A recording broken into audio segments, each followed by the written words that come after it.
अस्सलाम वालेकुम जी। नून लीग और पीपल्स पार्टी के अरकान पंजाब असेंबली अचानक से गायब हो गए हैं। ये अरकान खुद से गायब हुए हैं या फिर इनको गायब कर दिया गया है, बड़ी खबर है। दूसरी तरफ इमरान खान के लिए एक खुशखबरी सामने आ रही है। अदालत से एक बहुत बड़ा रिलीफ मिला है इमरान खान को। ये रिलीफ क्या है, और इसके साथ साथ इमरान खान का पॉलीग्राफिक टेस्ट कराने से मुतालिक भी इस वक्त खबर आ रही है। यानी ये पता चलाया जाएगा कि इमरान खान साहब सच बोल रहे हैं या झूठ बोल रहे हैं। इस पॉलीग्राफिक टेस्ट के जरिए ये पता कराया जाएगा। सबसे पहले यही पॉलीग्राफिक टेस्ट से मुतालिक जो खबर आ रही है ये आपके सामने रखेंगे, और उसके बाद जो दीगर दो खबरें हैं एक एक करके ये दोनों खबरें भी आपके सामने रखेंगे। जनाब वाली गुजरावाला के इंसदादे दहशतगर्दी की अदालत में साबिक वजीर आजम इमरान खान के पॉलीग्राफिक टेस्ट के लिए दरखास्त दायर कर दी गई है। दरखास्त मुलजिम नवीद के वकील मियां दाऊद की जानिब से दायर की गई है, जिसमें मौक़िफ़ इख्तियार किया गया है कि इमरान खान मुकदमे को अपने सियासी मकासद के लिए इस्तेमाल कर रहे हैं। दरखास्त में कहा गया है कि दौरान तफ्तीश मुलजिम नवीद का पॉलीग्राफिक टेस्ट कराया गया और जीआईटी ने दूसरा पॉलीग्राफिक टेस्ट कराने के लिए जिस्मानी रिमांड भी लिया है। दरखास्त के मतन के मुताबिक इमरान खान ने केस से मुतालिक आज तक मुतजाद बयान दिए हैं, लिहाजा उनका पॉलीग्राफिक टेस्ट असल मुल्जिमान तक पहुंचने के लिए मदद कर सकता है। यानी मुल्जिम के वकील मियां दाऊद की जानिब से दरखास्त दे दी गई है। अब देखते हैं कि इस दरखास्त को एक्सेप्ट किया जाता है और इमरान खान साहब का क्या पॉलीग्राफिक टेस्ट किया जाता है या नहीं, जिसके बाद यह पता चल सकेगा कि इमरान खान साहब ने इस मामले में सच बोला है या झूठ बोला है। अब देखते हैं इस पर अदालत क्या फैसला जारी करती है।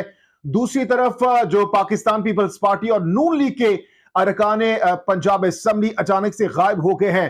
हालांकि आज जो पार्लिमानी पार्टी का इजलास हुआ है मुश्तरका तौर पर, इसमें ताकीद की गई थी कि तमाम तर अरकान ने इस आज के इजलास में अपनी हाजिरी यकीनी बना ली है, लेकिन बहुत से अरकान आज गायब थे। कितने अरकान गायब थे और क्यों गायब थे, यह खबर भी आपके सामने रखते हैं।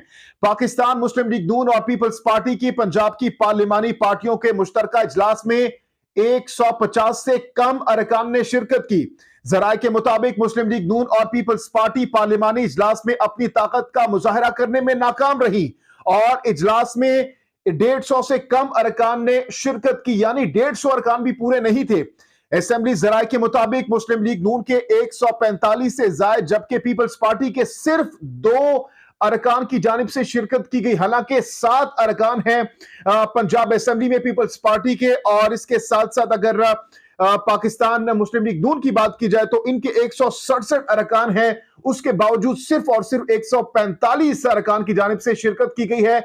यहां तक कि इनको कहा गया था कि भाई आप लोगों ने आज के इजलास में अपनी शिरकत को यकीनी बनाना है। इसके साथ साथ जराये के मुताबिक पंजाब असेंबली में नून लीग के अरकान की तादाद 167, पीपल्स पार्टी के अरकान की तादाद 7 है, जबकि अपोजिशन इत्तेहाद पंजाब में 4 आजाद अरकान की हिमायत का दावेदार भी है।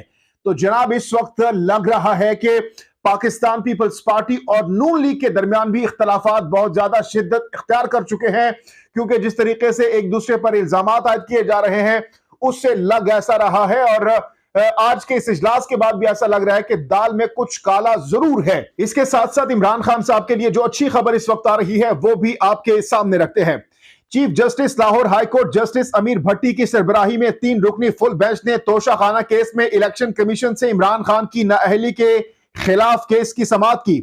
समाअत के दौरान एडवोकेट आफाक अहमद अदालत में पेश हुए, जिन्होंने मौक़िफ़ इख्तियार किया कि इलेक्शन कमीशन इमरान खान को चेयरमैन के ओहदे से नाअहल नहीं कर रहा, जिस पर चीफ जस्टिस अमीर भट्टी ने रिमार्क्स दिए कि इलेक्शन कमीशन की कार्रवाई के बाद आपकी दरखास्त तो बज़ाहिर गैर मौसर हो गई है, इलेक्शन कमीशन के नोटिस के बाद तो आपका मसला हल हो गया है। आफाक अहमद एडवोकेट ने कहा कि मेरी दरखास्त अभी गैर मौसर नहीं हुई, मेरे दलाइल अजहर सदीक वाली दरखास्त के बाद सुन लें।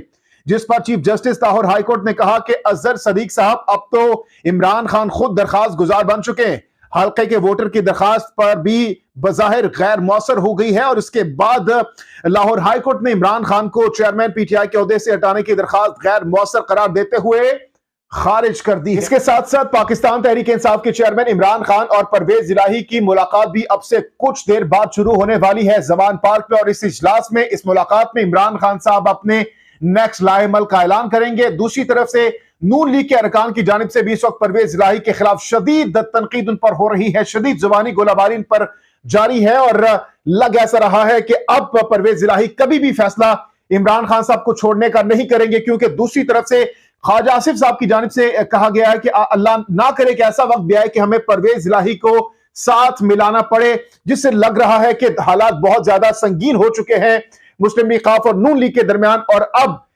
पाकिस्तान मुस्लिम लीग काफ यानी परवेज इलाही साहब किसी भी सूरत पाकिस्तान तहरीक इंसाफ के चेयरमैन इमरान खान को नहीं छोड़ने वाले, बजाहिर ऐसा ही लग रहा है। तो इन तमाम तर खबरों पर अगर आप राय देना चाहते हैं तो जरूर दीजिएगा। जहांगीर खान को नेक्स्ट वीडियो तक के लिए दीजिए इजाजत। अल्लाह हाफिज़।